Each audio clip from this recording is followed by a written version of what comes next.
이제 이 시간 우리 마음을 모아 하나님 앞에 함께 4월 26일 주일 예배를 드리도록 하겠습니다. 자리에서 일어나셔서 창조의 아버지 함께 찬송하심으로 예배를 시작하겠습니다.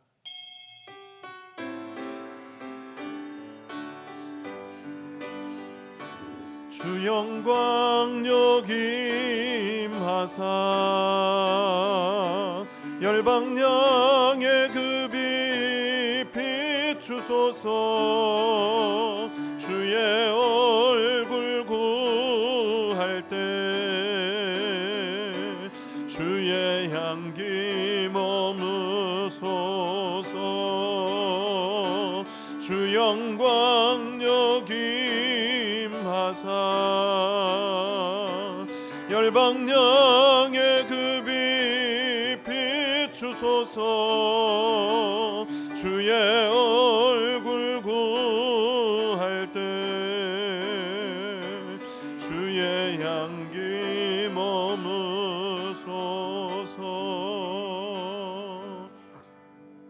오직 여호와는 그 성전에 계시니 온 땅은 그 앞에서 잠잠할지니라 하시니라. 하나님은 영이시니 예배하는 자가 영과 진리로 예배할지니라. 아멘. 능력과 권세 하나님 아버지, 모든 영광을 주께만 올려드립니다. 지난 엿새 동안 저희들을 지키시었다가 오늘 복된 주의 날 주의 성전에 나와 함께 예배하게 하시니 그 은혜가 얼마나 큰지요. 오늘 예배하는 저희에게 이 자리에 또 각 처소에서 흩어져 예배하는 모든 성도들 위해 임재하셔서 예배를 기쁘게 받아주시고 예비하신 은혜와 복을 내려 주시옵소서. 두려운 마음에 평강을 주시고 염려와 근심 중에 있는 성도들에게 확신과 기쁨을 주시옵소서. 우리의 영혼이 쉼을 얻게 하시고 주시는 새 힘으로 다시금 삶을 능력 있게 살아가도록 도와주시옵소서.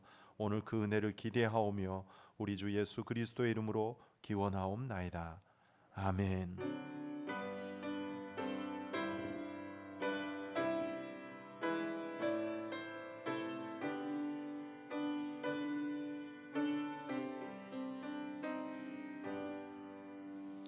성시교독 13번 같이 교독하겠습니다.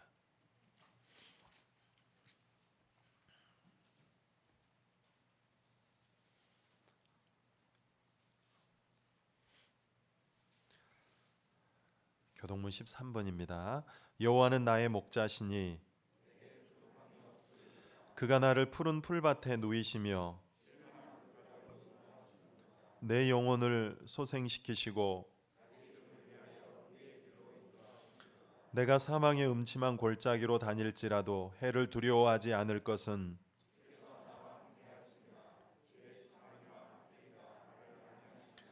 주께서 내 원수의 목전에서 내게 상을 차려주시고 내 평생의 선하심과 인자하심이 반드시 나를 따르리니. 아멘. 함께 참회 기도를 드리겠습니다. 자비와 긍휼의 하나님, 주님의 은혜 속에 살아가는 저희들이지만 저희는 또 그 은혜를 망각하고 내 뜻대로 내 고집대로 살다 왔습니다. 말씀에 순종하며 주의 영광을 드러내지 못하고 육신의 소욕과 안목의 정욕, 이생의 자랑만을 따라 살아왔습니다. 입술로는 주의 뜻대로 살겠노라고 믿음으로 살겠다고 다짐하고 또 다짐했지만 삶의 현실 앞에 무너졌던 저희들이었습니다. 주님은 언제나 우리 곁에 함께 하시건만 저희는 환난을 만났을 때 하나님을 찾고 기도할 생각을 하지 못했습니다. 오히려 하나님이 어디 계시냐며 믿음 없는 말로 불신앙을 드러내며 살기도 했습니다. 몸과 마음이 평안할 때는 정욕에 빠져 방탕했으며 일용할 양식이 마련되고 사용할 물질이 창고에 넉넉할 때는 교만한 마음에 주님을 멀리하기도 했습니다.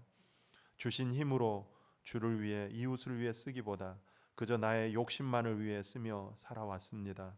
자비한 하나님, 이 모든 죄와 허물을 용서해 주시고 이제부터는 하나님의 선하신 뜻을 위해 순종하며 살게 하시며 그리스도인으로서의 믿음과 품위를 가지고 하나님 영광 위에 살아갈 수 있도록 도와주시옵소서. 이를 위하여 우리를 성령으로 충만하게 하셔서 더 하나님 신뢰하게 하시고 의지하며 살게 하여 주시옵소서. 예수님의 이름으로 기도하오며 이제 지난 우리의 삶을 돌아보시면서 주님과 우리 자신만이 아는 죄를 고백하며 참회를 계속하겠습니다. 아버지, 살아계신 아버지, 주님 우리 불쌍히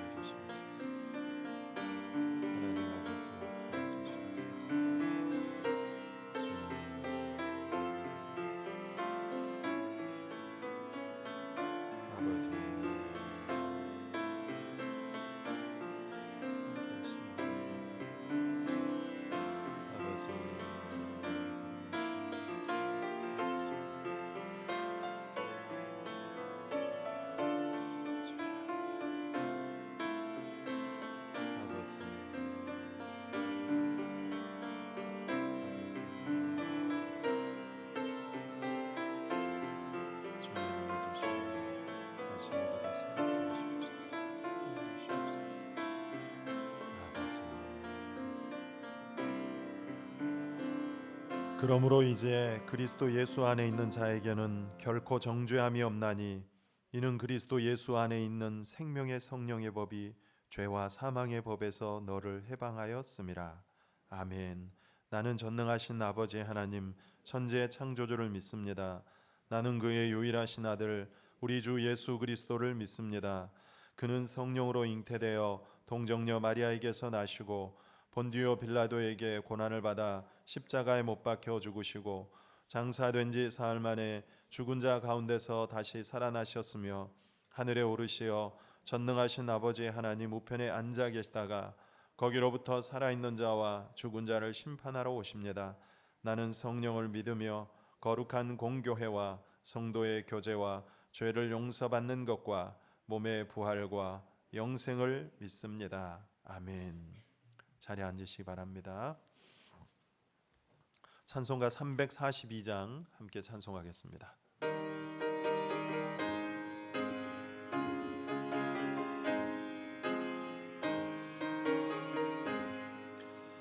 너 시험을 당해 죄 짓지 말고 너 용기를 다해 곧 물리치라.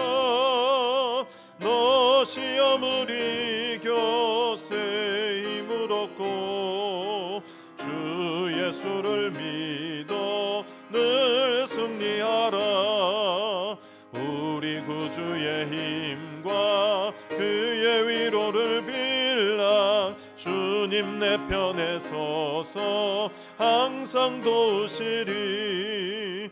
내 친구를 삼가 잘 선택하고 너행을 삼가 늘 조심하라. 너 열심을 다해 늘 충성하고 온 정성을 다해 주 봉사하라.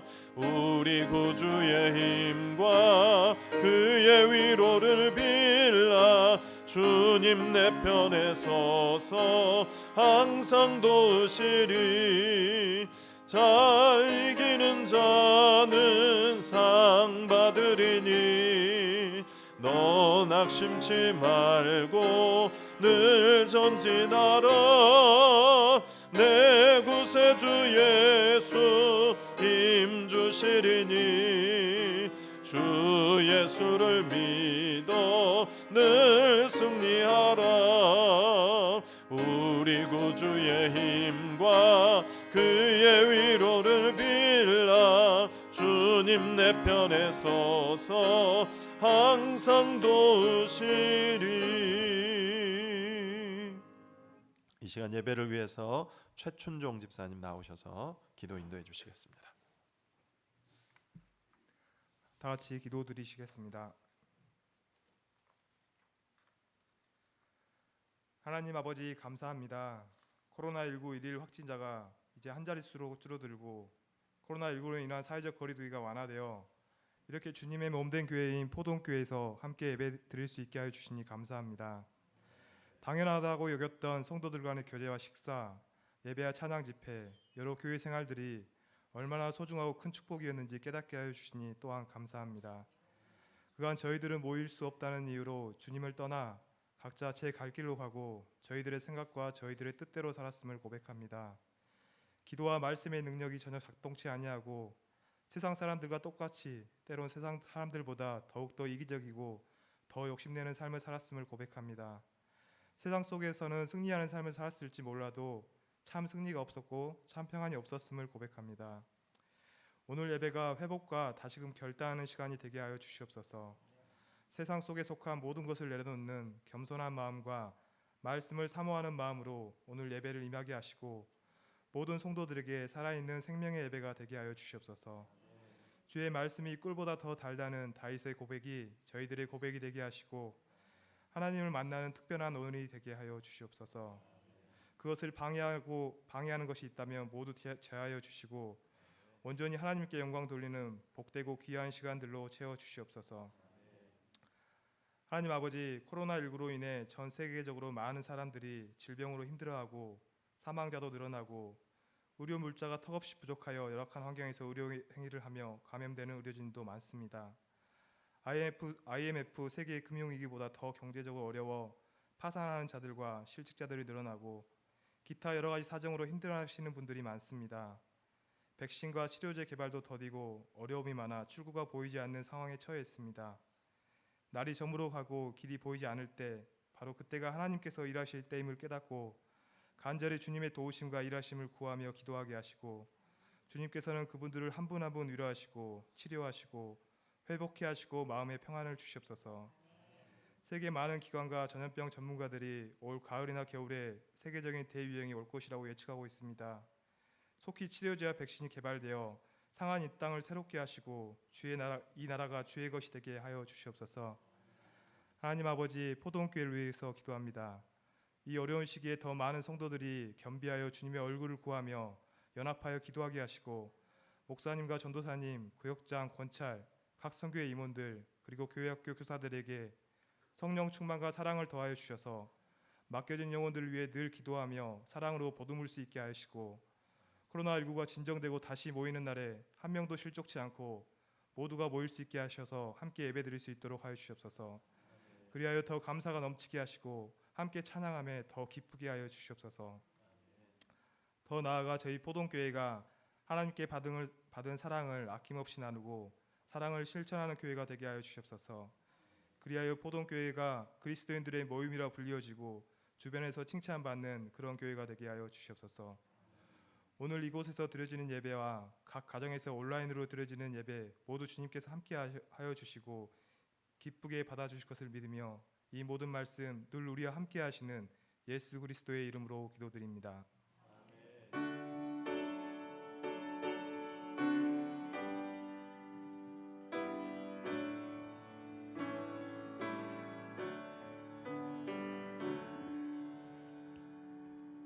오늘 우리에게 주신 하나님의 말씀은 구약성경 다니엘 5장 1절에서 12절까지입니다.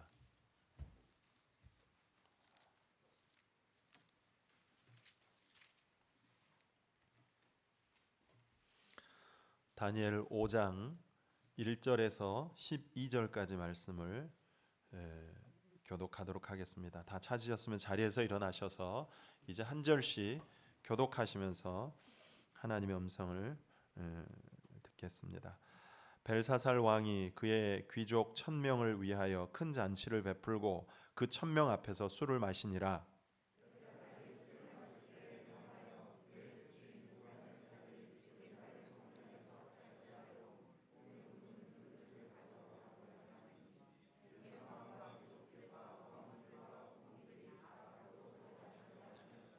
이에 예루살렘 성전의 전 성소 중에서 탈취하여 온 금그릇을 가져오매 왕이 그 귀족들과 왕후들과 후궁들과 더불어 그것으로 마시더라.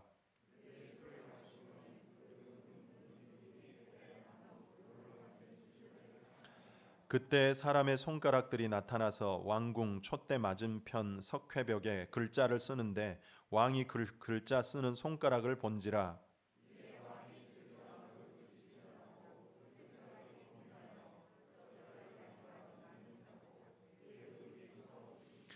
왕이 크게 소리질러 술객과 갈대아 술사와 점쟁이를 불러오게 하고 바벨론의 지혜자들에게 말하되 누구를 막론하고 이 글자를 읽고 그 해석을 내게 보이면 자주색 옷을 입히고 금사슬을 그의 목에 걸어주리니 그를 나라의 셋째 통치자로 삼으리라 하니라.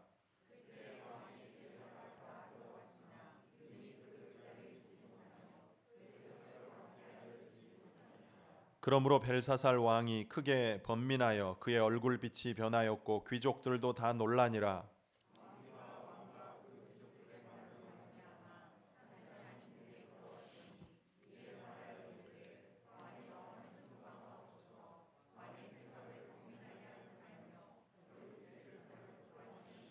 왕의 나라에 거룩한 신들의 영이 있는 사람이 있으니 곧 왕의 부친 때 있던 자로서 명철과 총명과 지혜가 신들의 지혜와 같은 자니이다. 왕의 부친 느부갓네살 왕이 그를 세워 박수와 술객과 갈대아 술사와 점쟁이의 어른을 삼으셨으니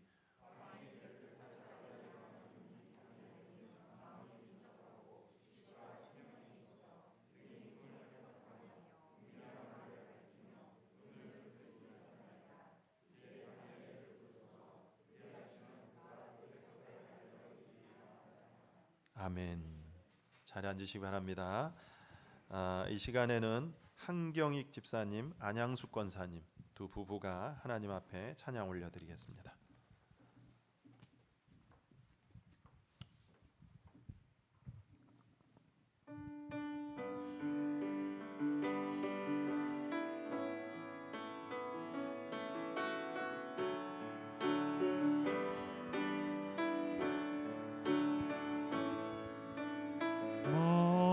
마음을 다하고 성품을 다하고 힘을 다하여서 여호와를 사랑하라. 내게 준 계명을 마음에 새기고 부지런히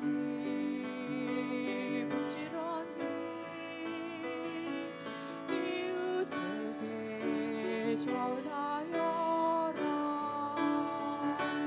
그러면 내가 짓지 않은 큰 집을 주리라. 내가 심지 않은 과실을 먹게 하리라.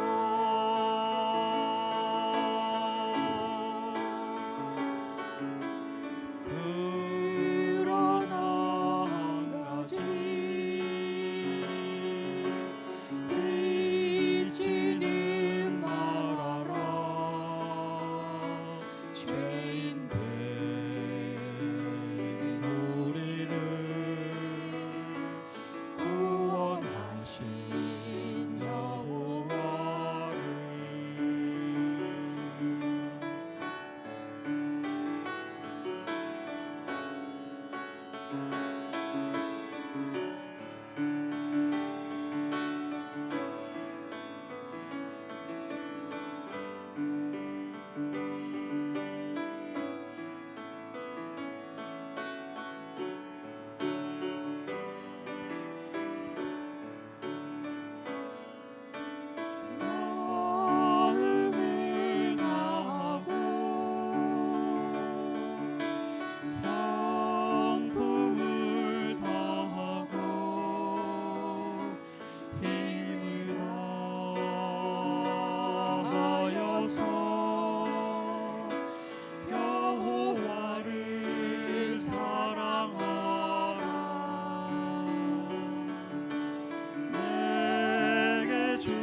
박수로 축복하겠습니다.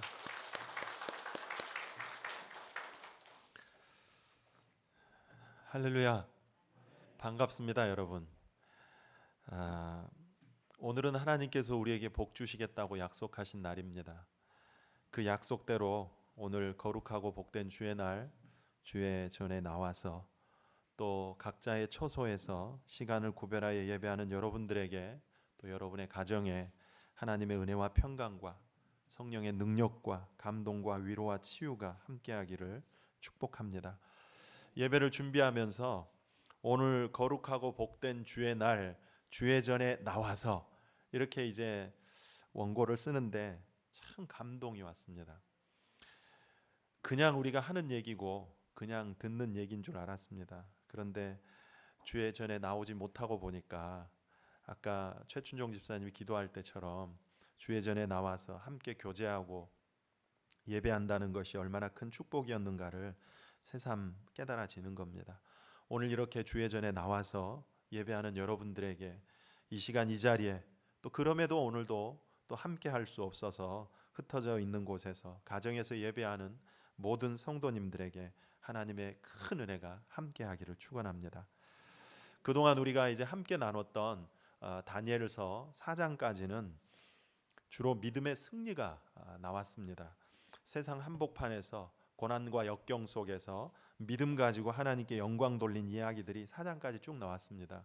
1장에는 1장은 우리가 보지 않았지만 그 느부갓네살이 주는 그 음식을 거부하는 이야기, 그러고도 승리하는 이야기가 나왔고, 또 2장이나 4장에는 다니엘의 느부갓네살의 그 꿈을 해석해 준 이야기가 나왔지요. 바벨론 수술사들은 전혀 해석하지도 못하는 그 꿈을 다니엘이 정확하게 알아맞히고 해석해 줌으로 높아졌던 이야기. 3장에는 왕이 세운 금신상에 절하지 않고 풀무불에 들어간 이야기, 그럼에도 불구하고 머리털 하나 상하지도 않고 승리했던 이야기, 이런 그 믿음의 승리에 관한 이야기들이 4장까지 쭉 나왔었습니다. 오늘 5장은 이제 좀 분위기가 다릅니다. 죄에 빠진 완악한 인간에 대한 하나님의 심판이 나옵니다.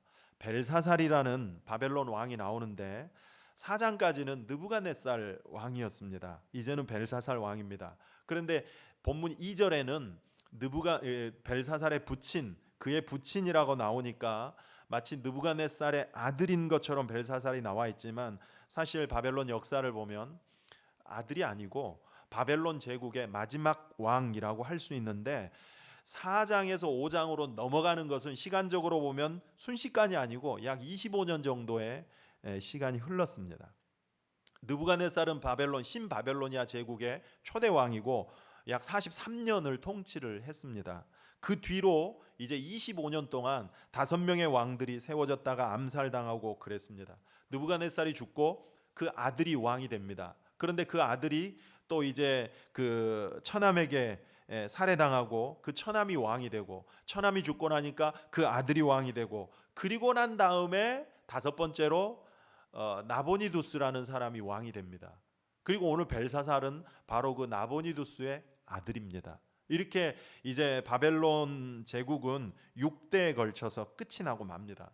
사실 벨사살은 나보니두스의 아들이고 섭정왕이라 그럴까요? 그러니까 좀 명분상 왕이죠. 실제 그 왕은 나보니두스가 왕인데, 그런데 이 나보니두스는 대부분 정복 전쟁만 했었습니다. 그러니 바벨론 도성은 자기가 있을 수가 없잖아요. 그래서 아들을 그 왕의 자리에 앉혀놓고 자기는 정복 전쟁을 하고 또 테이마라는 곳에서 약 10년 넘게 생활을 합니다. 그러니까 이 그 바벨론의 벨사살이 왕인 것 같아도 사실 실질적인 최고 통치자는 누구예요? 나보니두스가, 실제로 그 아버지 나보니두스가 실질적인 통치자였고 명분상 통치자가 벨사살이었습니다. 그래서 그 7절 같은 데 보면 다니엘에게 그러죠. 네가 이 벽에 글자를 해석하면 너를 나라의 셋째 통치자로 삼겠다. 왜 셋째 통치자라 그랬을까요? 자기는 둘째 통치자거든요.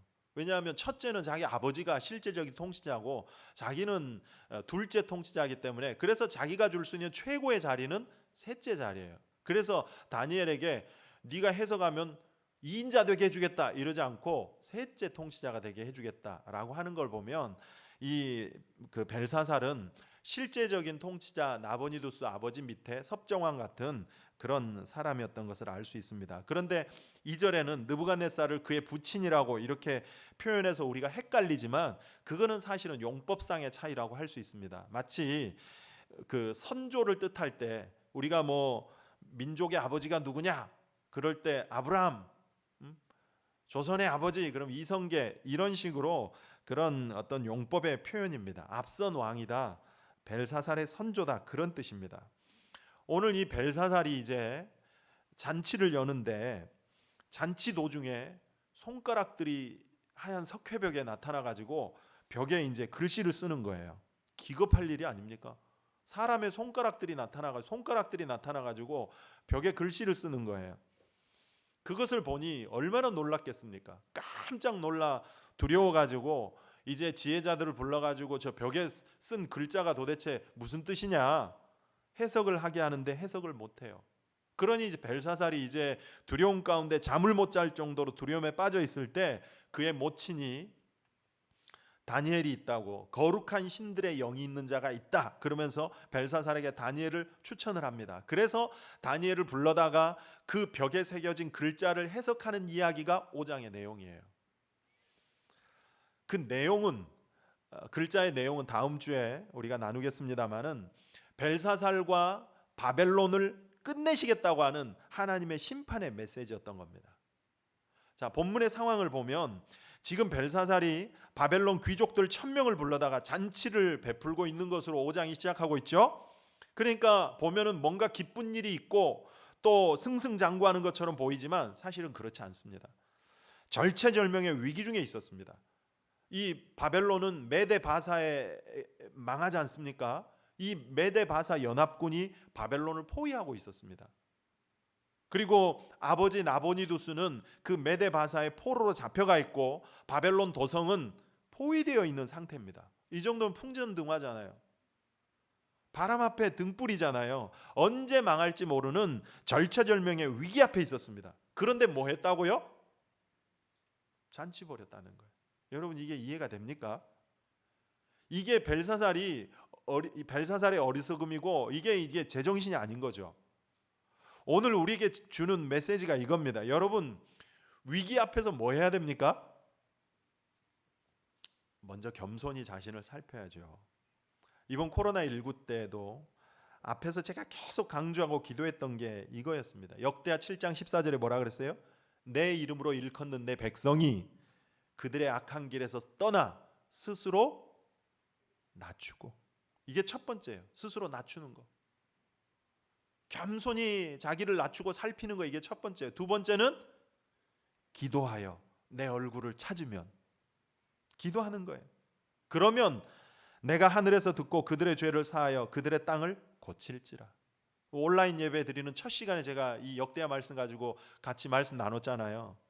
두 가지예요. 스스로 낮추고 자신을 겸손히 살피고, 두 번째는 기도함으로 하나님의 도우심을 구하는 거예요. 은혜를 구하는 거예요. 이게 첫 번째 메시지입니다. 이게 오늘 벨사살을 통해서 우리에게 다시 한번 주시는 메시지입니다.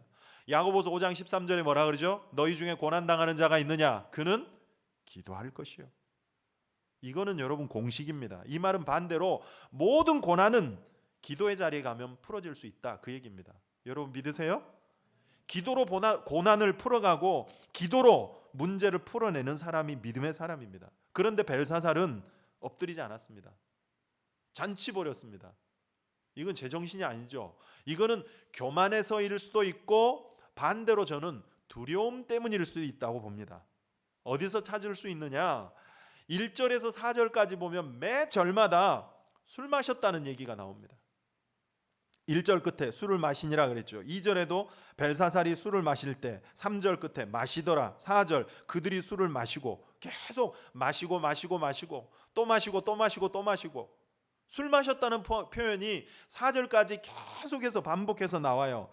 이런 사람들은 그 내면의 두려움 때문에 그래요. 사람들이 왜 술을 마실까요? 흥을 위해서요? 그럴 수도 있죠. 그러나 그 내면에 두려움이 있고 근심이 있고 걱정이 있으면 그것을 잊기 위해서 술집에 가지 않습니까? 괴로움, 마음의 분노, 두려움, 이런 부정적인 감정들이 사람들의 발걸음을 술집으로 향하게 만들잖아요. 일단 술이 들어가면 일단 마음의 그런 괴로움과 두려움들을 잠시나마 잊게 만들죠. 해결은 되지 않지만 잠시나마 술 기운으로라도 잊고 싶은 거예요. 그렇게라도 벗어나고 싶은 거예요. 벨사살이 그러고 있는 것은 아닐까요? 나라는 지금 메데 바사 연합군에 포위당하여 풍전등화 같이 있는데 아버지는 포로로 잡혀가 있고 그래서 언제 죽을지 나라가 언제 망할지 모르는 상황에서 그 두려움을 술로 그냥 달래고 잊고 싶은 거죠. 여러분, 이거는 잘못 아닙니까? 이거는 근본적인 해결이 될 수가 없는 거죠. 이럴 때는 주님 앞에 엎드리는 거예요. 마음의 두려움, 슬픔 또는 미움, 분노, 이런 악한 감정들, 부정적인 감정들이 우리를 엄습해 올 때 우리는 언제나 하나님 앞에 나오는 거예요. 이거는 공식입니다. 그래야 해결받을 수 있습니다. 기도하라는 겁니다. 그럴 때 그 두려움이 변하여 내 기도 되었고 그러잖아요. 두려움이 있고 고난이 있고 어려움이 있고 실망이 있고 낙심이 있으면 뭐 생각할 것도 없습니다. 하나님 앞에 나와 엎드리는 거예요. 이사야 22장 12절에 보면 이때도 그 이사야 22장에 보면 이때도 나라의 위기가 나옵니다. 이스라엘이 이제 망하기 직전이에요. 그런데 그때 그들이 어떻게 했느냐면요. 이사야 22장 12절에 보니까 그날에 주 만군의 여호와께서 명령하사 통곡하며 애곡하며 머리털을 뜯으며 굵은 배를 띠라 하셨거늘. 나라의 위기예요. 망하기 직전이에요. 그때 하나님께서 원하시는 게 뭐였다고요? 통곡하고 애곡하며 머리털을 뜯고 베옷을 입고 하나님께 매달리라는 거예요. 그렇게 하라 하셨거늘 그러죠.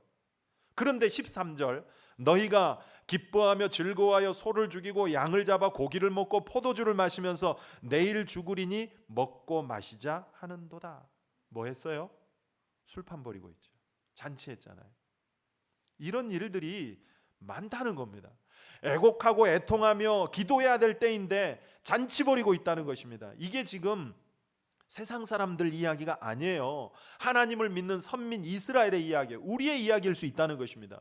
여러분, 사람들이 위기에 처하게 되면 근신하고 기도하며 겸손해질 것 같죠? 그래야 됩니다. 그러나 그렇지 않은 경우도 있다는 거예요. 위기에 처하니까 오히려 그 마음이 더 강팍해지고 완악해져 가지고 발악을 하고 큰 소리 치고 잔치 벌이고 벨사살이 그러고 있다는 거예요. 이게 교만과 완악함의 극치죠.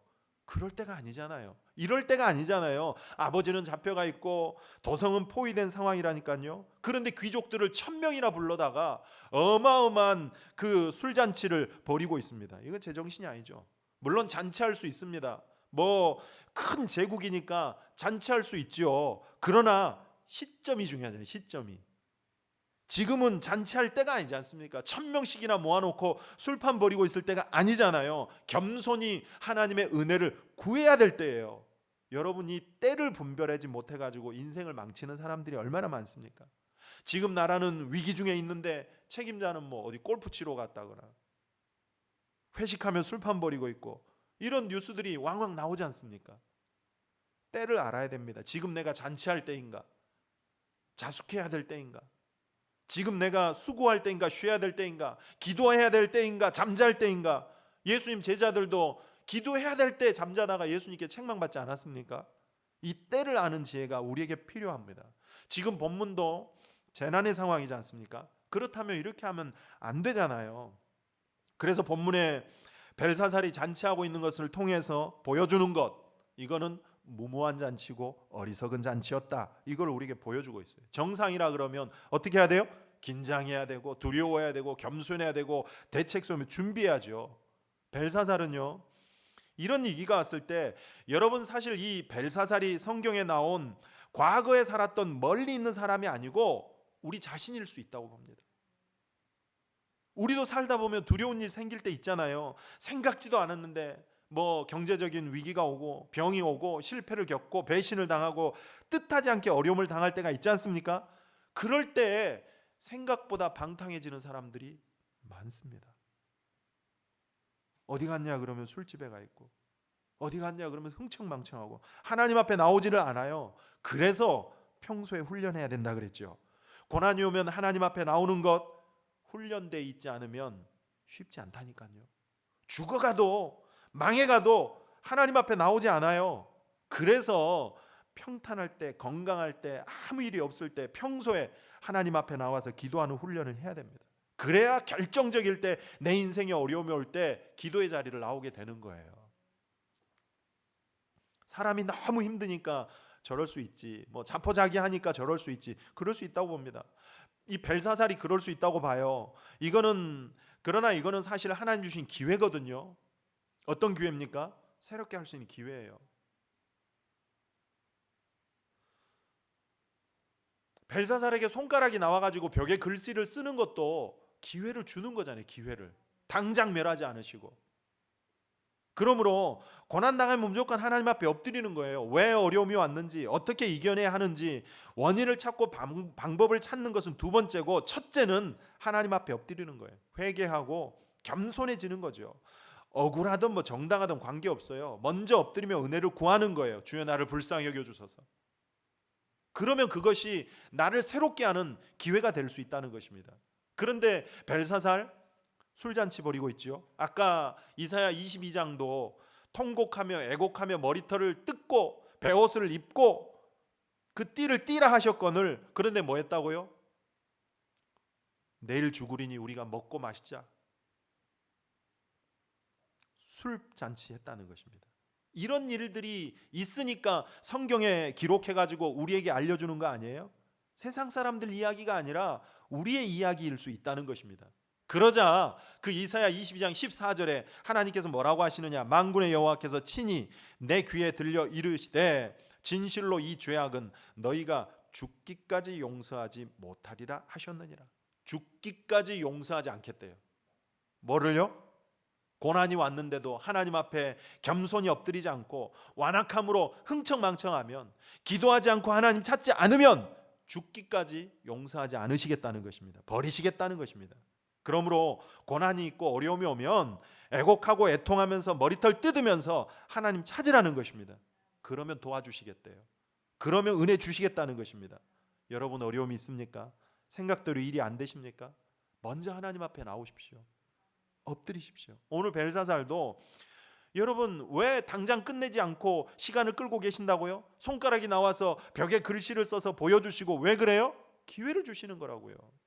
회개하고 하나님 앞에 엎드리도록 기회를 주시는 거예요. 마찬가지로 우리에게도 어려움이 올 수 있죠. 그런데 폭삭 망하지 않고 방어하고 대응할 수 있는 시간이 있다는 것이 사실은 우리에게 기회 아닙니까? 그때 우리는 통곡하고 애곡하고 머리털 뜯고 베옷으로 띠를 띠고 하나님 찾고 회개하라는 것입니다. 사인이에요, 사인. 이 사인을 읽어내는 믿음이 있기를 바랍니다. 본문 2절 3절에 보니까 벨사살이 술을 마실 때 명하여 그의 부친 느부갓네살이 예루살렘 성전에서 탈취하여 온 금 은그릇을 가져오라 명하였으니, 3절 끝에 가져오매 왕이 그 귀족들과 왕후들과 후궁들과 더불어 그것으로 마시더라. 술잔치를 벌이고 있는데 어디에 술을 따라 가지고 먹어요? 예루살렘 성전에서 빼앗아 온 성전 그릇들 가지고. 이거는 진짜 하나님을 조롱하는 거 아닙니까? 성전에 쓰는 거룩한 성물들을 가지고 술을 따라 가지고 술잔치 벌이고 있는 거예요. 이거는 하나님을 능멸하고 조롱하는 거예요. 말하자면 벨사살은 지금 선을 넘었어요. 그렇다면 그 미래가 뻔하지 않습니까? 저는 이게 사실은 술의 부작용이라고 봅니다. 하지 말아야 될 선을 넘었죠. 여러분 왜 술 취하지 말라 그러죠? 술에 취하면 그때부터는 술이 우리를 다스리죠. 그래서 선을 넘기 시작합니다. 해서는 안 될 말, 술 기운이 해버리잖아요. 해서는 안 될 행동, 술 기운이 해버리잖아요. 그래서 넘어지고 인생 망치는 사람들 많습니다. 술이 문제예요. 그런데도 술을 끊지 못하고 여전히 술에 사로잡혀 사는 사람들 보면 안타깝지 않습니까? 여러분 술 때문에 인생의 선을 넘을까 싶다면 빨리 끊으십시오. 벨사살 되지 마십시오. 아무리 화가 나도요. 그래서 싸움을 해도 여러분 우리가 지켜야 될 선이 있잖아요. 할 말이 있고 해서는 안 될 말이 있잖아요. 그 선을 넘으면 끝나는 거 아닙니까? 부부가 싸움을 해도 선을 지켜야 가정이 유지가 되지. 폭력의 선을 넘고 자존심의 선을 넘어버리면 그때 부부는 끝나는 거 아니에요? 선을 지키는 게 중요하죠. 그런데 우리 신앙생활도 마찬가지예요. 저는 우리 신앙생활도 선을 지키는 싸움이라고 봅니다. 인간이 인간으로서 창조주 하나님 앞에서의 피조물로서의 선이 있죠. 그런데 죄는, 사탄은 그 선을 자꾸 허무릅니다. 그래서 우리로 하나님 되게 만들죠. 이게 죄예요. 하나님께서 아담과 하와를 만드시고 에덴 동산에 두시면서 선악과 열매는 절대로 먹으면 안 된다 그랬어요. 먹으면 죽는다 그랬습니다. 그리고 그걸 동산 중앙에 그 나무를 뒀어요. 왜 그 나무를 두셨을까요? 아니, 그 나무를 애시당초 만들지도 않았으면 먹고 죄도 안 지었을 텐데 왜 만들어 가지고 하나님이 죄를 짓게 만든, 그 죄의 원인을 하나님이 제공한 거 아니냐, 뭐 이렇게 얘기하는 사람도 있습니다만, 물론 왜 동산 중앙에 딱 그 나무를 만드셨는지 이유는 성경에 안 나와 있으니까 모릅니다. 그러나 추론해 보면 여러분, 동산 중앙에 있다는 것은 매일 오고 가면서 눈에 보는 거잖아요. 아침에도 보고 점심 때도 보고 저녁에도 보고 내일도 보고. 왜 보게 하셨을까요? 하나님께서 금하신 그 나무를 보면서 아, 저거는 안 되는 거지. 하나님께서 금하신 나무야. 다른 건 다 먹어도 저건 안 돼. 하나님의 명령을 상기하면서 자신들이 먹을 수 있는 선, 먹어서는 안 될 선, 자신의 피조물 된 선을 상기하지 않겠습니까?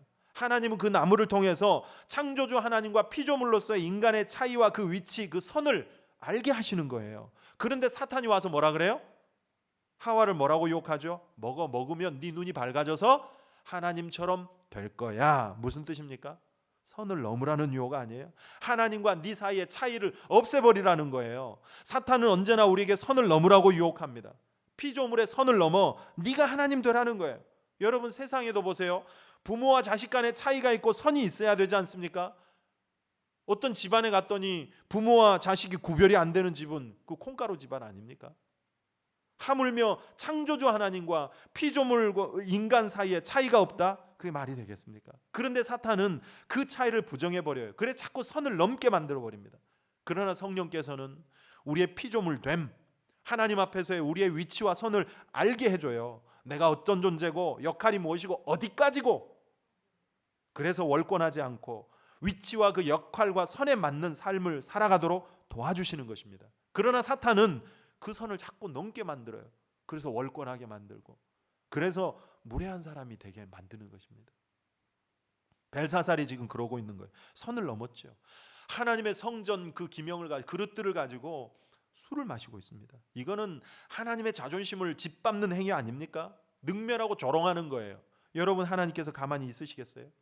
사무엘상 22장 29절에 보니까 너희는 어찌하여 내가 내 처소에서 명령한 내 제물과 예물을 밟으며 내 아들들을 나보다 더 중히 여겨 내 백성 이스라엘이 드리는 가장 좋은 곳으로 너희들을 살찌게 하느냐? 이거는 엘리 제사장의 집안을 두고 하는 얘기예요. 그 엘리 제사장의 두 아들들이 얼마나 불량했습니까?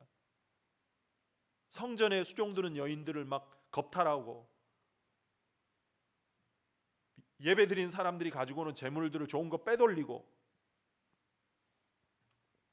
그런데도 엘리 제사장은 그 자식들을 두둔하고. 그래서 하나님께서 하시는 말씀이 뭐예요? 네가 나를 어떻게 업신 여기느냐 그러죠.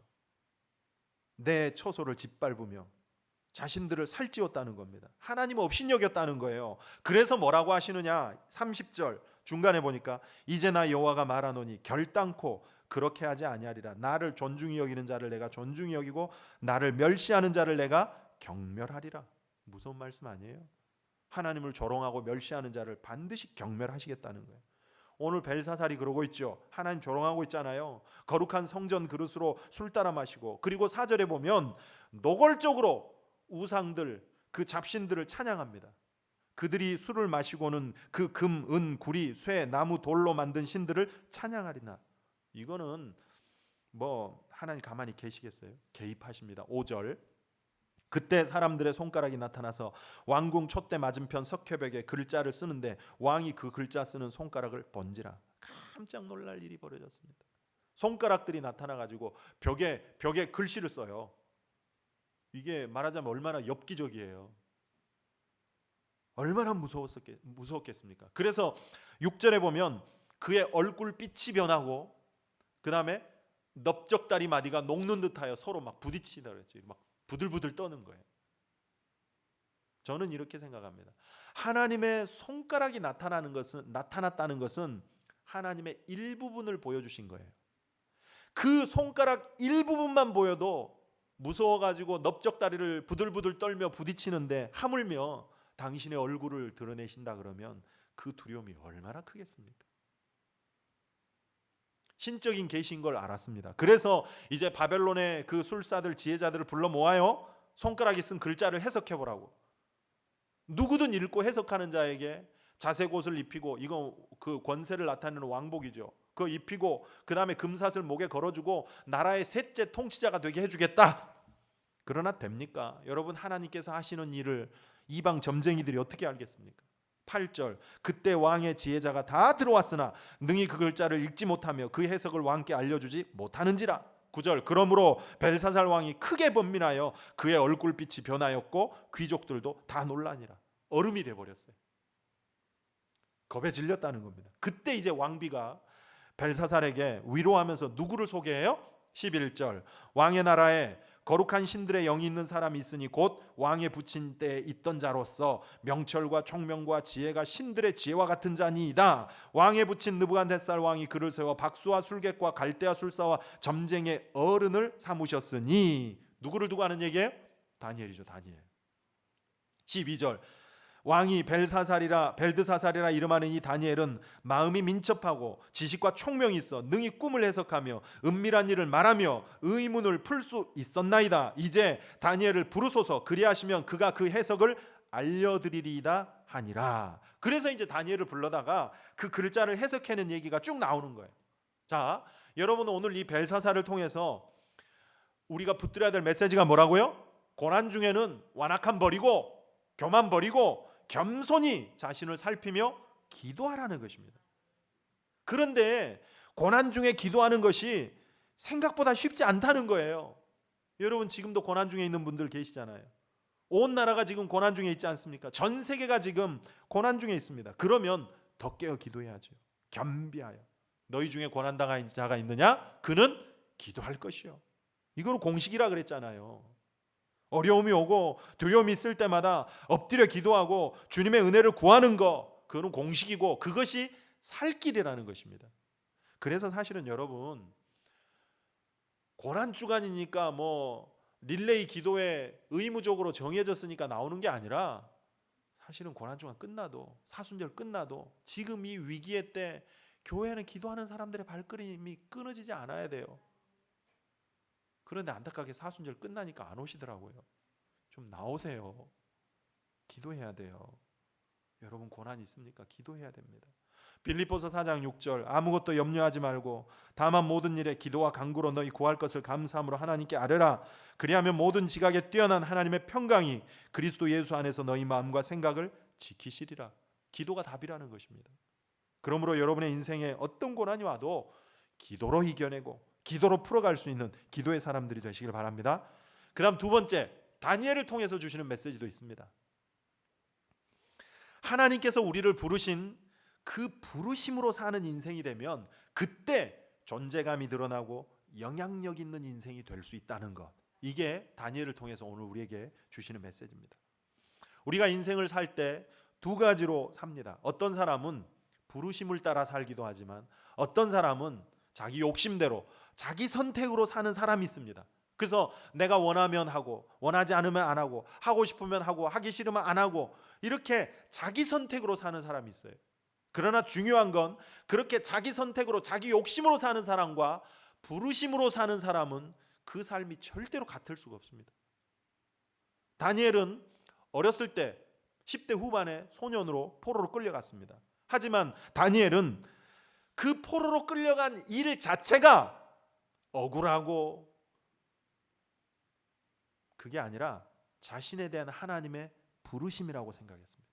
하나님께서 나를 바벨론에 보내셨구나. 내가 어쩌다가 억울하게 나라가 망해가지고 바벨론에 포로로 끌려갔구나. 이게 아니라 하나님께서 나를 바벨론에 보내셨구나. 이 보내셨다는 마음, 보냄을 받은 자로 사는 거예요. 이걸 사도라 그러죠. 사도, 아포스톨로스, 보냄을 받은 자. 사도 의식을 가지고 사는 거예요. 이 마음으로 살아야 돼요. 여러분, 보냄을 받았다는 것은 보낸 자의 목적이 있다는 거 아닙니까? 나라가 망해서 어쩌다가 억울하게 바벨론까지 끌려와서 포로로 사는 사람하고 하나님이 나를 목적이 있어서 이곳에 보내셔가지고 보냄을 받았다는 생각을 가지고 사는 사람과 그 삶이 같을 수가 있겠습니까? 그래서 다니엘은 바벨론에 와서 신세한탄을 했다거나 빨리 도망쳐가지고 피하려고 했다는 얘기가 없습니다. 한숨 쉬며 사는 인생이 아니었습니다. 어떻게 맨날 자기 삶에 대해서 고민하고 그러지 않았어요. 그 바벨론에서 하나님의 뜻을 이루기 위해, 목적을 이루기 위해 최선을 다하며 사는 거예요. 자기 선택으로, 자기 욕심으로 사는 사람은 항상 편하게만 살라 그래요. 그래서 어려움이 오면 피하려고 하고 도망치려고 합니다. 결혼 생활도 그렇다고 봅니다. 여러분, 왜 결혼하셨습니까? 두 사람이 만나 결혼한 것이, 가정을 이루는 것이 하나님의 부르심이라고 믿으세요? 하나님의 목적이 있어서 나와 내 남편을 만나게 하셨다고 믿으세요? 아멘 안 하시네요. 하나님의 부르심을 따라 사명으로 결혼을 했다고 여기는 사람은 어려워도 힘들어도 견디고 이겨내요. 그러나 자기 선택으로 했다는 사람은 좀만 힘들면 뭐라 그러겠어요? 아유, 끝내, 그만해, 더 이상 못 참아. 그 말에서 벌써 어떤 자세로 살고 있는지가 다 나오는 거예요. 그런 사람하고 여러분 살면 하루하루가 불안하지 않겠습니까? 그래서 결정적일 때 선을 넘어버리는 말을 하고 마는 거예요. 그래서 끝나는 거 아닙니까? 그러나 부르심으로 사는 사람은 힘들어도 선을 지킨다고요. 왜 하나님께서 이 사람을 만나게 하셨는지, 함께 이루어가야 될 하나님의 뜻이 무엇인지 더 엎드려 기도하게 돼요. 교회 일도 마찬가지입니다. 내게 주어진 직분과 역할이 하나님의 사명이다, 부르심이다 라고 믿는 사람은 힘들어도 감당해요. 그러나 내가 선택했다고 여기는 사람은 좀만 힘들면 그만둔다 그러고 내려놓겠다 그러고, 여러분, 하나님이 부르셨는데 그 부르심 앞에 내가 내려놓는다? 그거는 교만이에요. 사도 바울이 위대한 사도로 인정을 받았던 이유가 뭐죠? 그는 자기 선택으로 산 인생이 아니라 부르심으로 살았기 때문입니다. 그를 사도행전 20장 24절에 여실히 보여주잖아요. 나의 달려갈 길, 곧 주 예수께 받은 사명, 하나님의 은혜의 복음을 증언하는 일을 마치려 하면은 나의 생명을 조금도 귀한 것으로 여기지 아니하노라. 자기 선택으로 사는 사람은 생명을 더 귀하게 여겨요. 자기 생명을 더 귀하게 여겨요. 그래서 생명을 위해 사명을 버린다니까요. 그러나 사명으로, 부르심으로 사는 사람은 그 사명을 위해 자기 생명을 버리는 것입니다. 그 사람을 하나님께서 존귀히 여겨주시는 것입니다. 지금 다니엘은 사명이 뭐죠? 이방 땅 바벨론에서 하나님의 하나님 되심을 드러내는 거예요. 말씀드렸듯이 고대 근동에서는요, 전쟁은 나라와 나라의 전쟁이지만 그 나라의 신과 이 나라의 신과 신의 전쟁이에요. 그래서 벨사살이 이스라엘을 정복하고 그 신전의 그릇들을 가지고 술 마시는 것도 너희의 신은 죽었다, 망했다, 이거를 드러내는 거거든요. 신과 신의 전쟁이에요. 그러나 그런 상황 속에서도 아니다, 하나님은 살아계신 분이고 하나님만이 오직 유일하신 하나님이다, 하나님만이 우리를 보호하신다, 그것을 드러내는 게 다니엘의 사명이었습니다.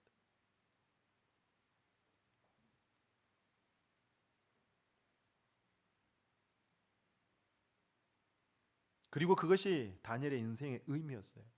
다니엘은 그렇게 자기 인생의 목적과 의미를 증거하다가 간 인생이었습니다. 그래서 하나님 앞에 존귀한 인생이 된 것입니다. 이거를 신약적 표현으로 하면 뭐죠? 마태복음 6장에 나오는 그의 나라와 그의 의를 먼저 구하는 인생이죠. 그저 내가 단지 살기 위해 먹기 위해 사는 생존형의 그런 인생이 아니라 하나님 앞에서 목적과 사명을 위해 살아가는 그런 인생이 됐다는 것입니다. 어떤 신학생이 어려움이 왔어요. 옛날에는 저 신학교 다닐 때만 해도 그 점심 시간이 되면은 식당에 밥 먹을 돈이 없어가지고 예배당에 가서 기도하는 신학생들이 참 많았거든요. 어려웠대요. 그래서인지 몰라도 이 신학생이 뭐 항상 기도를 하면 막 크게 기도를 했대요. 크게. 하나님도 드려야 되지만 또 드려야 될 사람이 있는가 막 기도를 하면 하나님 어렵습니다. 뭐가 없습니다. 신학교 다니려면 돈도 없고 뭐 책 사볼 돈도 없고 뭣도 없습니다. 계속 막 큰 소리로 그렇게 기도하니까 어느 날 하나님이 그러셨대요. 야, 내가 언제 네한테 신학교 가라고 했니? 이 사람은 신학교를 자기 선택으로 간 사람이지 소명으로 간 사람이 아니라는 거예요. 만약에 하나님의 부르심을 따라 소명으로 간 사람이라 그러면 그런 어려움이 있고 또 실망이 오고 낙심이 될 때 안 흔들려요. 왜? 부르심이 있잖아요. 자기에게 분명한 목적이 그게 사명의 길이라 그러면 이겨낸다고요. 사무엘상 6장에 보면 벳세메스로 가는 암소 이야기 여러분 아시죠? 블레셋에 이스라엘이 법궤를 빼앗겼습니다. 그 법궤 때문에 그 블레셋에 재앙이 와요. 그랬더니 블레셋 사람들이 저 법궤 때문이다. 그러니까 빨리 이스라엘로 돌려보내자. 그런데 그냥 돌려보내지 말고 어떻게 해요? 새 수레를 하나 짜가지고 멍에를 매보지도 않은 전나는 이제 갓 새끼를 낳은 암소 2마리가 그 수레를 끌고 거기에 법궤를 실어서 보내보자. 이거는 쉬운 일이 아니에요. 왜냐하면 수레가 새 수레니까 바퀴가 길들여지지 않아가지고 잘 굴러가지도 않을 거고 그 다음에 멍에를 매보지도 않았으니 그 암소가 새끼를 또 전나는 암소니 모성 본능에 새끼를 두고 가야 되는 고통이 있죠. 그 다음에 한 번도 멍에를 안 매봤으니 어깨가 얼마나 아프겠어요. 그 굴러가지도 않은 새 수레를 끌고 가는 그런 삼중고의 고통이 있는데 만약에 그 암소들이 그럼에도 불구하고 그거를 끌고 가면 이건 하나님 뜻이다. 그래서 이제 그렇게 실제로 새 수레에다가 법궤를 싣고 암소 2마리에게 지워 보내요. 어떻게 합니까?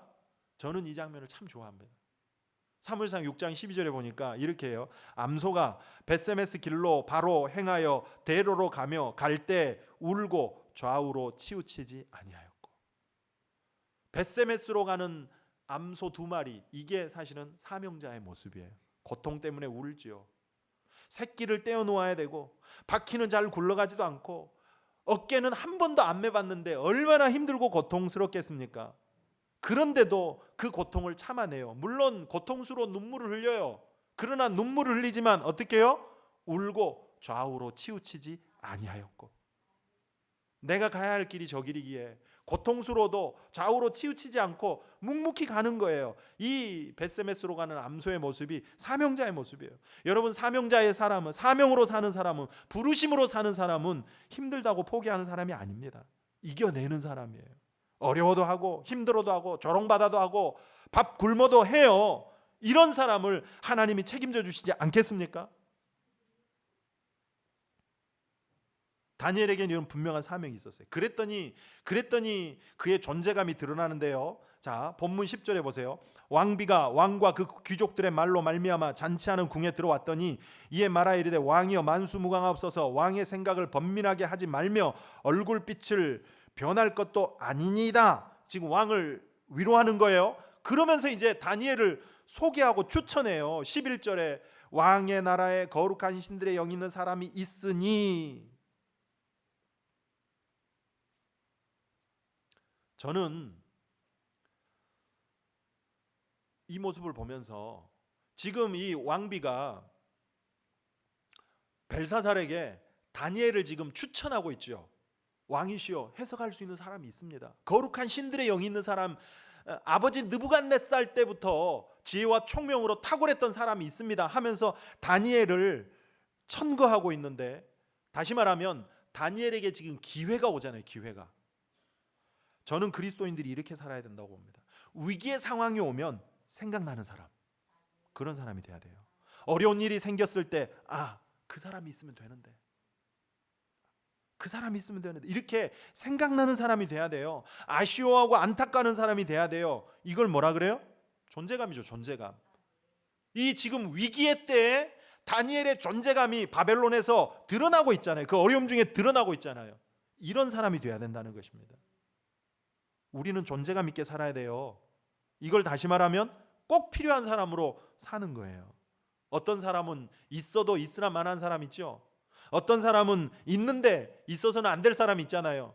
그러나 어떤 사람은 꼭 있어야 될 사람, 반드시 있어야 될 사람, 있습니다. 그게 저는 그리스도인이라고 봅니다. 여러분 직장에서 꼭 필요한 사람으로 존재감 있게 사십니까? 뭔가 어려움이 있을 때 생각나는 사람, 자기 선택으로 사는 사람은 절대 그런 사람이 될 수 없습니다. 직장이 나의 부르심이고 나의 소명이고 사명이라고 여기는 사람이 그 직장에 필요한 사람으로 살 수 있겠죠. 그래서 언제나 부르심으로 사는 인생이 돼야 된다는 것입니다. 이거는 포지션과 상관이 없습니다.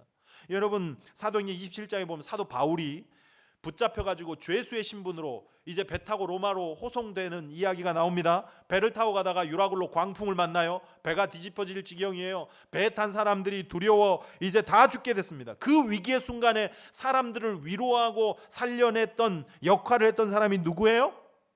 죄수 바울이었어요. 죄수 바울. 선장이 아니라 죄수 바울이 그랬어요. 사람들아 안심해라. 어젯밤에 하나님께서 꿈에 내게 말씀하셨다. 나와 배에 탄 사람들 생명은 해하지 않을 거라고. 그러니 안심해라 하면서 사람들을 위로하고 안심시키고 그러죠. 실제로 배에 탄 276명 다 살았잖아요. 죄수임에도 불구하고 선장 같은 존재감으로 영향력을 나타내지 않습니까? 그래서 여러분 그리스도인들은 어떤 위치에 있느냐, 어떤 지위에 있느냐, 그것보다 중요한 게 뭐예요? 내가 말단 직원이어도 사명으로 살면, 부르심으로 서 있으면 거기서 선장 같은 영향력을 나타내면 설 수 있다니까요. 우리는 사실 다 선장은 될 수 없잖아요. 평생 선장 못하고 죽는 사람도 많을 거예요. 그러면 주님 앞에 가가지고 나는 선장이 못 돼서 선장 안 시켜줘서 영향력을 나타낼 수 없었습니다. 핑계 댈 겁니까? 존재감은 우리의 타이틀과 상관이 없다니까요. 바울은 죄수였어도 하나님의 성령이 함께하니까 존재감 있는 인생이 되지 않습니까? 포로인 다니엘, 포로임에도 불구하고 하나님이 함께하시니까 거룩한 영이 그에게 있으니까 분명한 부르심으로 사니까 아무런 지위가 없어도 결정적일 때 존재감을 드러내면서 생각나는 사람이 되죠. 그러면서 하나님의 영광 드러내잖아요. 이런 인생을 살아야 된다는 것입니다. 여러분 이런 인생 사시기 바랍니다. 어떤 사람이 이렇게 살 수 있다고요? 사명으로 사는 사람, 부르심으로 사는 사람, 하나님의 목적을 가지고 사는 사람, 이를 위해서 성령으로 사는 사람이에요. 이게 세 번째입니다. 본문에 왕비가 다니엘을 뭐라고 소개합니까? 11절 왕의 나라에 거룩한 신들의 영이 있는 사람이 있으니, 오늘 설교 제목입니다. 신들이라고 복수로 돼 있으니까 마치 하나님이 아닌 것처럼 돼 있지만 사실 이 왕비도 느부갓네살 사건 때부터 다니엘의 그 하나님을 경험하고 알았어요. 앞에 4장으로 가면 느부갓네살도 다니엘에게 뭐라 그랬습니까? 다니엘은 거룩한 신들의 영이 있는 자다 이렇게 했거든요. 이 말은 세상의 모든 신들 위에 하나님의 영으로 분명하게 구별된 거룩한 자다, 그런 뜻입니다. 이게 다니엘의 존재감이었습니다. 그래서 그 다음에 뭐라 그래요? 곧 11절에 곧 왕의 붙인 때 있던 자로서 명철과 총명과 지혜가 신들의 지혜와 같은 자니이다. 12절 왕이 벨드사살이라 이름하는 이 다니엘은 마음이 민첩하고 지식과 총명이 있어. 보세요. 마음이 민첩하대요. 지혜와 총명이 있대요. 지식과 명철이 있대요. 그 지혜와 명철과 총명으로 하나님의 깊은 것을 통찰해내는 통찰력이 있었던 것입니다. 그래서 사람들에게 하나님의 사람이라고 인정받았고, 심지어 에스겔 14장에 보면요, 에스겔이 다니엘과 함께 노아 또 욥 이렇게 다니엘 세 사람을 구약의 3대 의인으로 지칭할 만큼 다니엘은 영향력 있는 사람이었습니다. 그 비결이 뭐였다고요? 거룩한 하나님의 영이 그 안에 있었기 때문에. 하나님의 영이 있는 사람은 그 영이 그 사람을 지배하기 때문에 하나님의 능력의 일을 나타내며 살 수 있습니다. 이게 우리 그리스도인의 영향력이에요. 여러분 어떻게 죄의 본성을 가진 우리가 하나님처럼 거룩하게 될 수 있어요? 본성대로 살면 절대로 우리는 세상과 구별될 수가 없어요. 욕심대로 살면 우리는 구별될 수가 없다니까요. 그러나 하나님께서 그런 우리에게 당신의 거룩한 영을 부어주셨잖아요. 그 영을 받고 그 영의 지배를 받을 때 우리는 거룩함으로 살 수 있습니다. 비로소 육체의 소욕을 넘어서서 살 수 있습니다. 그래야 그리스도의 제자고 그리스도인이라고 하셨잖아요. 이런 사람은 세상의 어떤 공격과 상처도 이겨냅니다. 자, 본문에 보면 그렇게 왕비가 이제 그 다니엘을 추천하니까 그 벨사살이 다니엘을 불러옵니다. 그런데 이 벨사살이 이번에는 다니엘도 조롱합니다. 다니엘도 13절 보세요. 이에 다니엘이 부름을 받아 왕 앞에 나오매 왕이 다니엘에게 말하되 네가 나의 부왕이 유다에서 사로잡아온 유대 자손 중에 그 다니엘이냐? 여러분 지금 벨드사살의 그 교만함을 한번 보세요. 왕비가 다니엘을 추천했는데 10절에 보면 왕비가 그랬지만 사실 옛날 개역 성경에 보면 태후가 그랬거든요. 태후. 그러니까 왕의 어머니예요. 태후 마마가 다니엘을 추천했는데 그 다니엘을 불러놓고 뭐라고 물어요? 네가 우리 선조 왕 때 유대에서 사로잡혀온 노예냐? 포로냐? 조롱하는 거 아니에요? 그 선조 느부갓네살 때부터 지혜와 지식과 총명으로 말미암아 실력을 인정받았던 사람인데, 그런데 어머니가 추천을 해줬는데도 불구하고 불러와가지고 뭐라 그래요? 야, 너 우리 아버지 때 포로로 끌려온 노예야? 이건 조롱하는 거예요. 아니 어떻게 그 느부갓네살 때 총리로 지냈던 다니엘을 이렇게 부를 수 있죠? 물을 수 있죠? 바보가 아닌 이상 바벨론에서 다니엘을 모르는 사람은 아무도 없어요. 그런데 말을 어떻게 이렇게 하냐는 거예요. 구부러지게 삐딱하게 지금 말을 하고 있잖아요. 이게 벨사살의 교만입니다. 여러분 이런 사람들 많지요. 말을 할 때 보면요, 상대의 좋은 점이 있고 칭찬할 게 있고 장점도 많은데 꼭 보면 단점을 지적하고 비꼬듯이 삐딱하게 많은 사람들 있잖아요. 칭찬할 것도 많은데. 그리스도인들은 절대 그러면 안 됩니다. 우리는 항상 좋은 것을 보고 좋은 것을 말하는 사람이 돼야 돼요.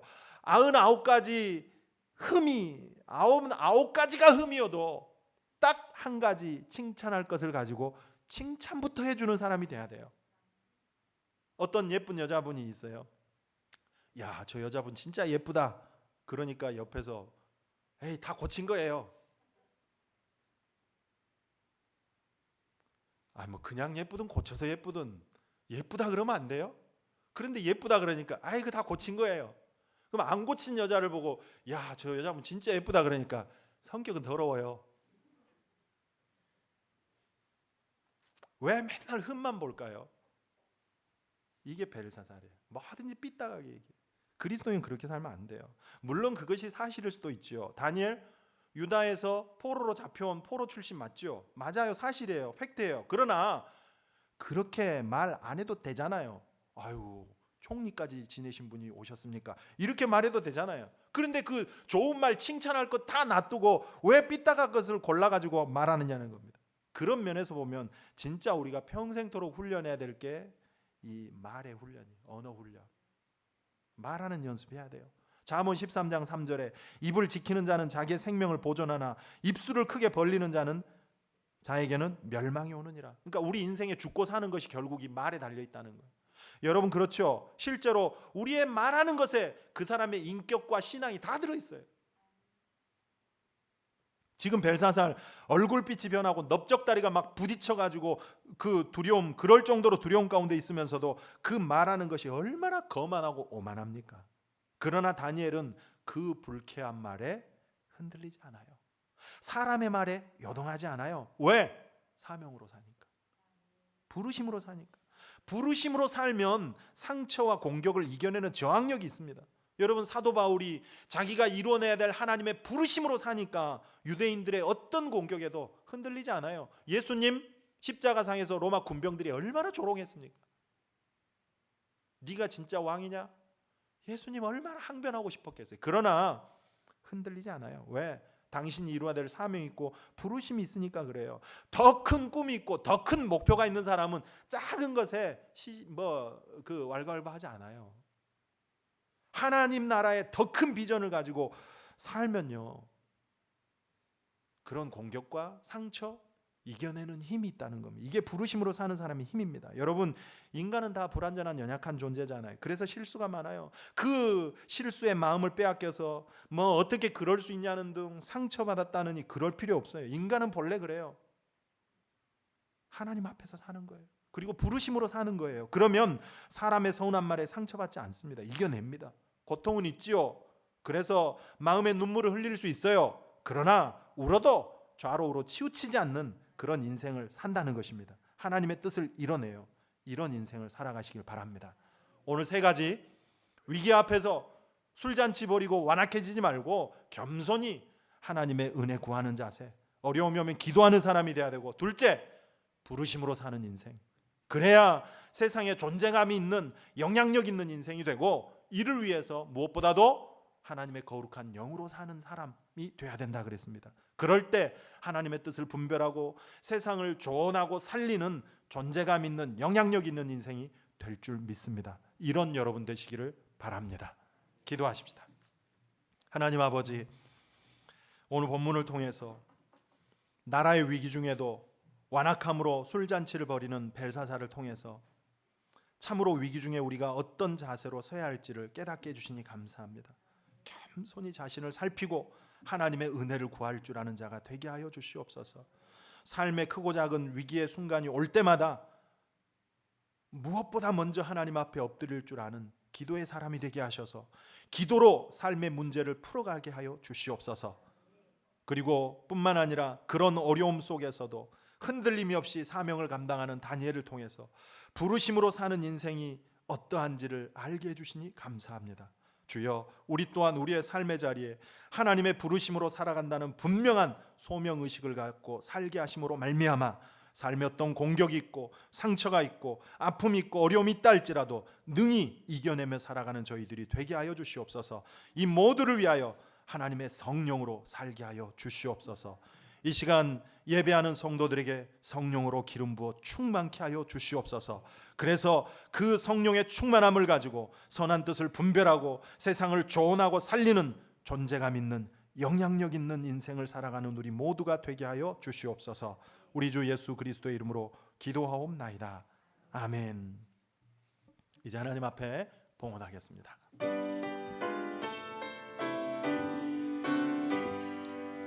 나의 보화 드리니 주여 받아 주셔서 하늘나라 위하여 주 뜻대로 쓰소서.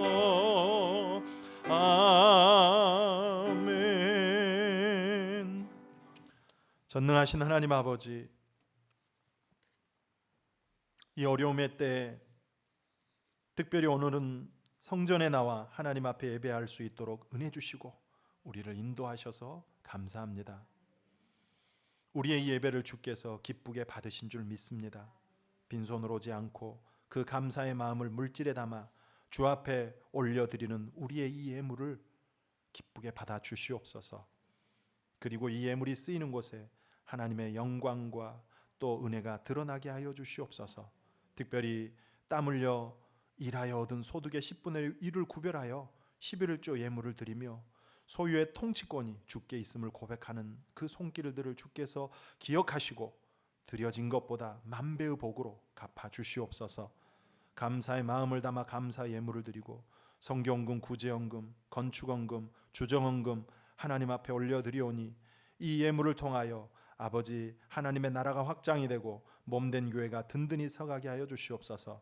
마음에 간절한 소원을 담아 1000번째 예물로 소원을 드리는 그 손길을 기억하시고 간절한 소원을 응답하셔서 은혜와 기쁨이 충만케 하여 주시옵소서. 주님, 주의 몸된 교회가 늘 하나님의 영광을 위해 아버지여 세워져 가기를 간절히 원합니다.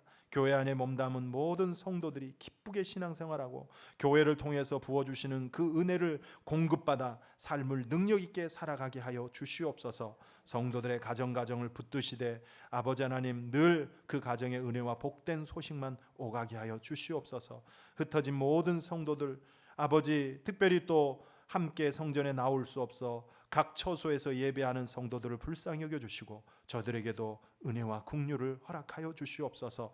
특별히 학업으로 인하여 흩어져 있는 자녀들, 직장일로 인하여 흩어져 있는 주의 성도들, 그리고 나라에 부름받아 군 복무 중인 자녀들, 해외 유학 중인 자녀들 아버지여 불꽃 같은 눈으로 지켜주시고 털끝 하나 상하지 아니하도록 안전하게 하여 주시옵소서.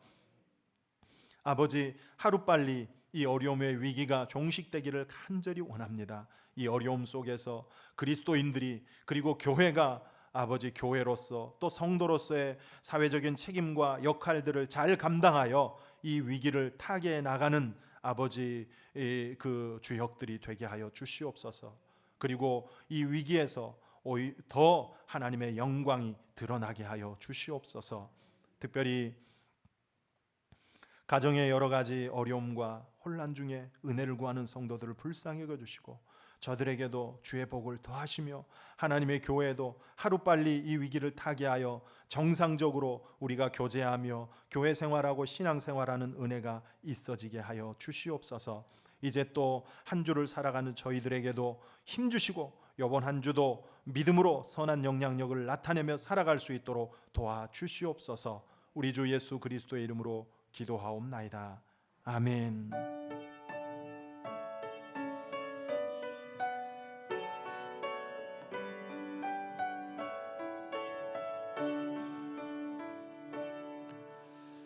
교회생활 말씀드리겠습니다. 코로나19로 인하여 교회 예배 및 활동들이 지금 축소되고 중단이 되어 있는 상태입니다. 그런데 이제 오늘부터 주일 오전 예배만 교회에서 드리기로 했습니다. 그리고 일부 예배, 이 예배를 녹화해 가지고 바로 이제 유튜브 우리 교회 그 포도원교회 채널에 올려서 2부 예배 시간에는 가정에서도 온라인 예배를 드릴 수 있도록 그렇게 할 예정입니다. 혹시 나오지 못하시는 분은 그 유튜브나 또 교회 밴드를 통해서 함께 온라인으로 예배를 드리시면 되겠습니다. 교회 예배 드리러 오시는 분은 꼭 마스크를 착용해 주시면 좋겠고 사회적 거리두기를 유지해서 예배를 드리시면 좋겠습니다. 그리고 지금 성가대가 연습 비좁은 공간에서 연습하여 준비하기가 좀 어려워서 잠시 쉬고 있고 대신에 특송으로 대처를 하고 있는데 혹시 1부, 2부 예배 시간에 특송을 하기를 희망하는 개인이나 가정은 수요일까지 사무실에 신청을 해주시면 고맙겠습니다. 주일 낮 예배, 오전 예배를 제외한 식사 또 오후 찬양 집회 그리고 수요 예배, 금요 기도회 등은 잠시 한시적으로 중단하는 걸로 하고요.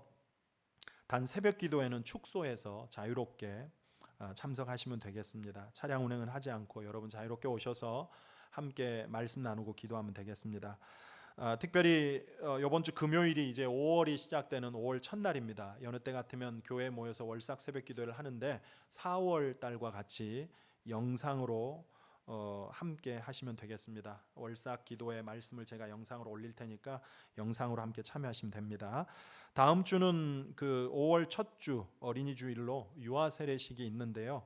혹시 유아 세례를 받기를 희망하는 아이가 있으면 오늘까지 꼭 신청을 해주셔야 됩니다. 왜냐하면 준비해야 될 게 있어서요. 그래서 참여하시면 되겠습니다. 지난주에 광고 드렸는데 2020 포도원 한마당 100일장입니다. 시 수필 그리기로 그동안 온라인 가정 예배 색다른 경험을 했지 않습니까? 그래서 가정에서 온라인 예배를 드리면서 받았던 은혜들을 글이나 그림으로 시로 표현하시고 또 사순절 기간에 릴레이 기도회를 하면서 받았던 은혜들을 같이 나눠주시면 되겠습니다. 그래서 함께 참여해 주시면 되고 아동부, 청소년부, 청년부, 장년부 이렇게 부서별로 그 시상을 개인별 시상을 하도록 하겠습니다.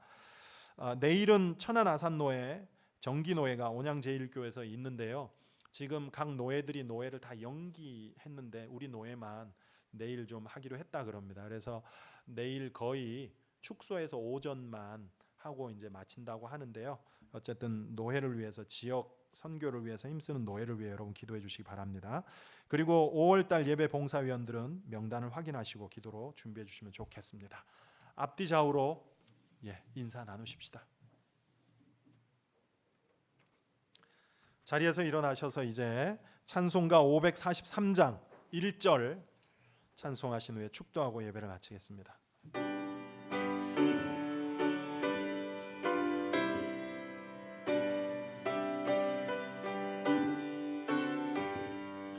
어려운 일 당할 때 나의 믿음 적으나 의지 않은 내 주를 더욱 의지합니다.